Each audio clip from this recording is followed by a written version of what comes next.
Şu hazır sözlüğümüzün devamı hürmetli vatandaşım. Reis Xi Jinping üçün aytqanda 2018-yili ishga tashqi jihatda ko'p voqealar yuz beradigan bir yildir. Onun beşida ikki dona yadro quroli sangilab turibdi. Onun biri iqtisodning gumron bo'lishidan iborat yadro qurol.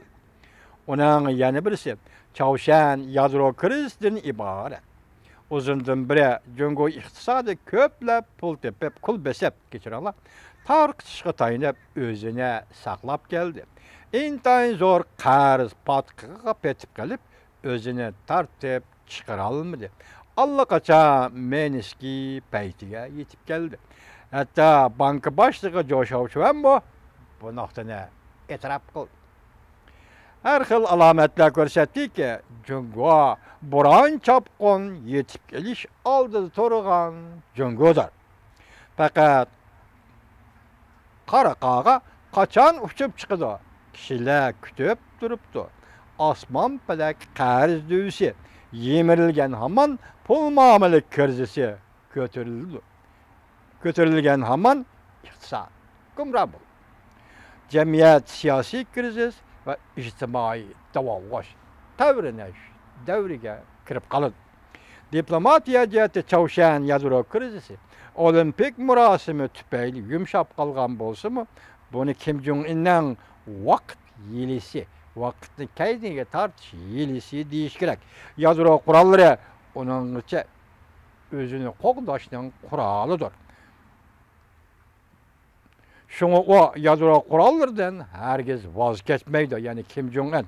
Eğer vazgeçidigan bolsa Kim Jong-un'ның nazarida Saddam'ның Kazapi'nin ornaga tushib qoladi.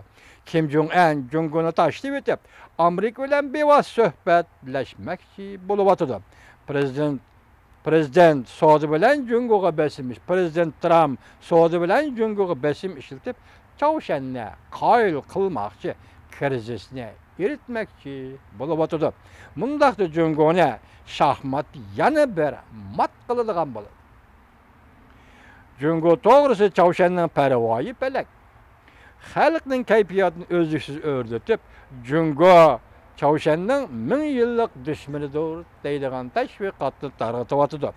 Jungo Çavuşan to'g'risida Amerikaga bergan va'dasini amaliyleştirilmegen iken Prezident Trump'ның Jungo'nu Saudi bo'yicha jazolashi yo'lliq bo'ldi. Jungo uchun aytganda uyning ichida yomg'ir o'tib ketdi. Taraf-tarafdan suv tomchilayotdi.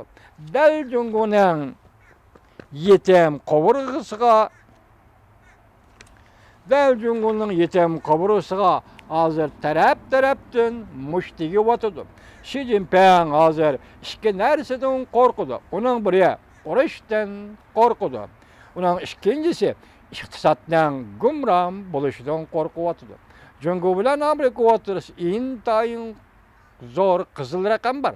Balki Amerikaning yangi davlat mudofaa strategiyasi iqtisodiy bexatarlikni misli ko'rilmagan darajaga ko'tardi. İqtisadi bexatarlik bu davlat bexatarligi deb ko'rsatdi. Bu masalada Jungo aslida ziyon tortib kelmoqda. Agar Amerika Saudi orqali qizil raqamni hal qilmoqchi bo'lsa-mu, Saudi urushi bo'lmay turibmi, Jungoga dard ustiga dard qo'shilib keldi. Yuqoridagi ahvolda Jungoga Saudi dard ustiga dard qo'shilib keldi. Ijtimoiy ziddiyatlarni tashkillashtirdi. Jungo bundaq oqibatni ko'rishni xohlamaydi yoki ko'tarolmaydi. Amerika Qo'shma Shtatlarining davlat bexatarligi strategiyasi Jungoga taqobil turishning angishtardir. Amerika Qo'shma Shtatlarining davlat bexatarligi strategiyasi Jungoga taqobil turishning angishtardir. Amerika o'zining davlat manfaati e'tibor berish kerak. Amerikaning dunyodagi rahbarlik o'rni tarixiy yo'sinda shakllangan. Izchil erkinlik, demokratiya, kishilik huquq ideyalarni qo'g'dab kelgan Amerika bugun ulardan qandaqmi voz kechsin? Oxirgi kelaylik. Amerika Jungo munosabat aloqalarida yiraklashish yuz beradi. Bu meselede aloqalashish bir qadar yomonlashib o'tdi. Jungo bilan Amerika bari 40 yil aloqada bo'ldi. Men bayerda sen bayerda men bor degidek darajada ittifoqlashsak, ikkimizga foyda, parchalansak, ikkimizga ziyon degandek bo'ldi. Lekin aloqada bo'lishdan biri oldin shart bo'lish kerak. Aloqada bo'lishda Jungo bilan Amerika Jungoga bir shart qo'yish kerak. Bir aloqalashishdan oldin sharti bo'lish kerak. U bo'lsa-ma, ikki taraf bergan va'dalarga amal qilish kerak. Masalan, Jungoga bergan va'dasi sobiq prezident Clinton davrida Birlashgan Davlatlar Tashkilotining ishki qoida nizomnomasi imzo qo'ydi. Bu va'da edi. Bugun 19 yil bo'ldi. Jungo va'daga amal qilmadi. Azaldan va'daga amal qiladigan vafo emas, vafoga jafo qiladigan davlatdir Jungo. Prinsipga amal qilish, gap so'zlarda ishonch bo'lish, bir-biriga ziyon soladigan ishlarda bo'lmasligi lozim edi.